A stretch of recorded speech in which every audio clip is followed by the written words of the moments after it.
CYDA आणि CIEच्या माध्यमातून श्रीराम विद्यालय पिंपळगाव खडकी या विद्यालयात जे शौचालय युनिट दिलेलं आहे ते काम प्रगतीपथावर आहे। त्या कामाच्या जवळच आपण सर्वजण या ठिकाणी उभे आहोत।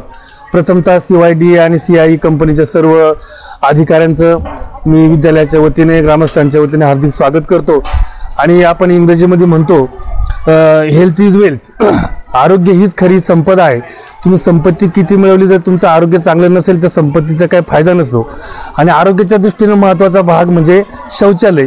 आणि अशा प्रकारचं सुंदर सुसज्ज अशा प्रकारचं शौचालय CYDA आणि CIEच्या माध्यमातून, त्याचबरोबर आपल्या पिंपळगावच्या रहिवासी आणि सध्या पिंपरी चिंचवड या ठिकाणी शिक्षणाधिकारी म्हणून काम करतात त्या बांगर मॅडम यांच्या मध्यस्थीने जे 17.5 लाखाच्या आसपास खर्चाचं शौचालय, त्याच्याबरोबर handwash station, drinking water station आणि रेन वॉटर हार्वेस्टिंग हे सर्व प्रकल्प या ठिकाणी प्रत्यक्षात आपल्याला काही दिवसामध्ये उभे राहिलेले दिसतील। पुन्हा एकदा या सर्व टीमचं विद्यालयामध्ये आज आले, विद्यालयाच्या मुलांच्या समवेत चर्चा केली, विद्यालयाच्या विद्यार्थ्यांना कंपनीच्या बद्दल जी काही माहिती सांगितली त्याबद्दल मी पुन्हा एकदा सर्वांचा आभार मानतो। आणि अशाच प्रकारे जे काही CSR मधून वगैरे देता येणं शक्य होईल ते ग्रामीण भागामध्ये विद्यार्थ्यांसाठी त्यांनी देवो, अशा प्रकारची या ठिकाणी इच्छा व्यक्त करून आभार मानून थांबतो। धन्यवाद।